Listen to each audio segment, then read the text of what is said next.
Hi, this is Scott again at Support Bahrain Rights, and in the previous video I mentioned that Sharif Basioni has stated in an interview that he could not find evidence proving crimes against humanity because he says they would need to be part of a systematic element of state policy, and because he could not find an order or an agreement from military or political leaders that he did not have proof of a systematic element of state policy. Now, I find that incredible. It's incredible because the government allowed the torture to occur on a widespread basis for months when people knew about it, and that torture has been occurring in Bahrain for years. So you would think that would be enough, but he's still denying that it's state policy. So now what I'm emphasizing is that the torture did not occur in a void. It was used to extract confessions. Confessions which were aired publicly on state TV and which were used in court, and when people in court brought this up, the military judges threw them out.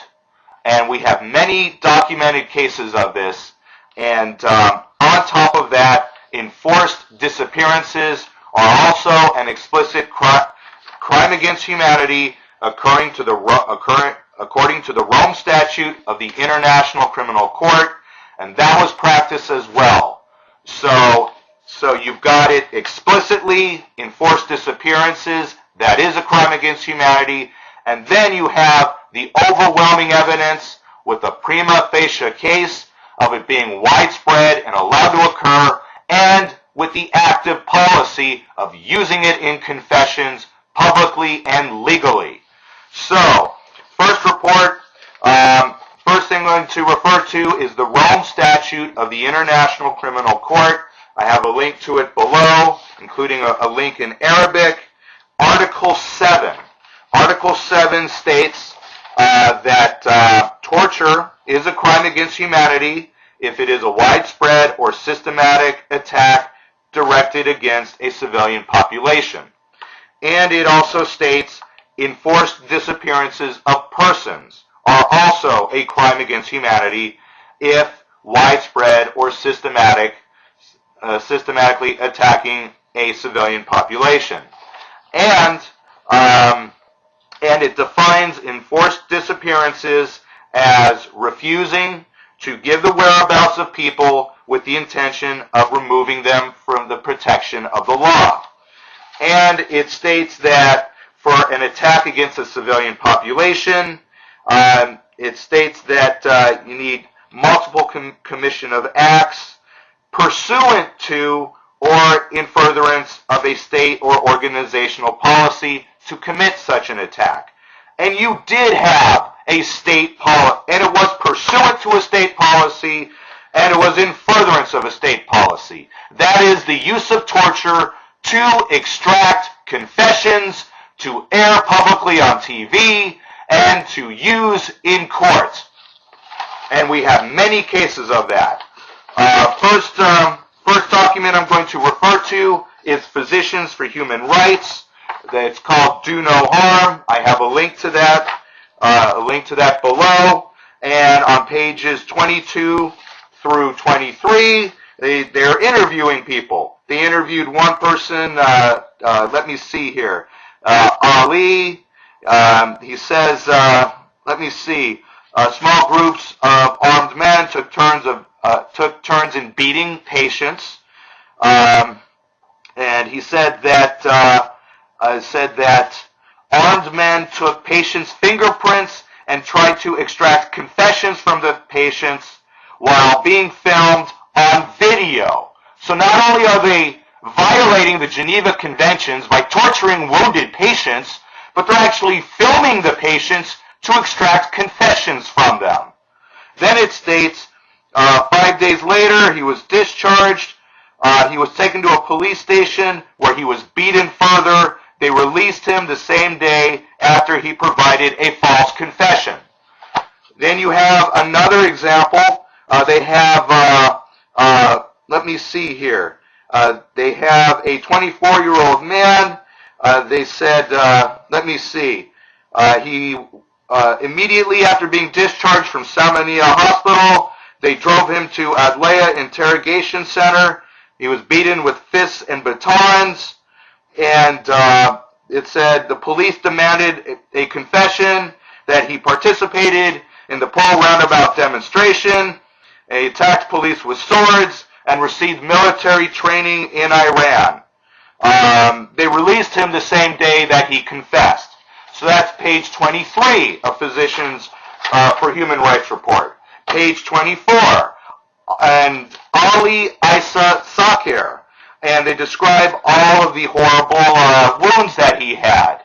I have a video link below which shows him confessing on state TV. He looks horrible. He looks distressed, and then shortly afterwards, not long afterwards, it's showing his body and all the horrible torture marks all over it. So that's another case. You also have a case of Ayet al-Qarmozi. She had a poem at a protest. The police basically, they then arrested her, and she was disappeared for a long time. People thought that she was dead, and they were torturing her. They were in fact beating her, possibly with a hose, and they were threatening her, threatening to kill her. And finally, she confessed in order to save her life and her body. And later on, she admitted it. And I have that video below. In fact, I am asking for the BICI to admit these three videos. These three videos into their records. They are not secondary evidence. The first video is of Ali Isa Sakir, of him confessing on TV, and then his body with all of its wounds. The other two videos are of Ayet al-Qarmozi, of her apologizing on public TV, and then her in an interview stating that she had been threatened, and that is why she had made that apology. Please submit that into your records.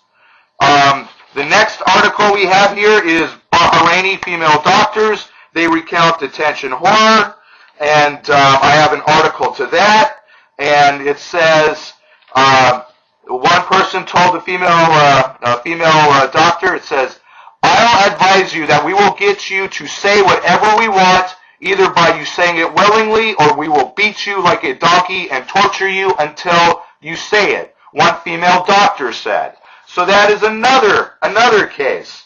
And then later on, a male interrogator said, "I will have muta with you." He threatened to rape her. So that's another example of it.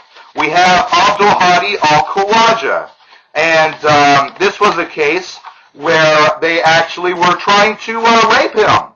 And let me see here. It says it says they handcuffed him. Let me see. They proceeded to touch him, and they tried to take his pants off. So he banged his head against the wall to finally stop it. When he tried to say this in court, the military judge threw him out. We have and the show that was airing the torture confessions was Dialogue with Saeed al-Hamad, and we also have an article here I'm going to have below. Dr. Al-Ekri, he said that that they had been tortured in court, and the military judge told him to be quiet. He could only plead guilty or not guilty, and they were doing that to other doctors also. So the evidence is overwhelming. This was state policy, also referred to torture redux by Human Rights Watch. This was state policy for many years.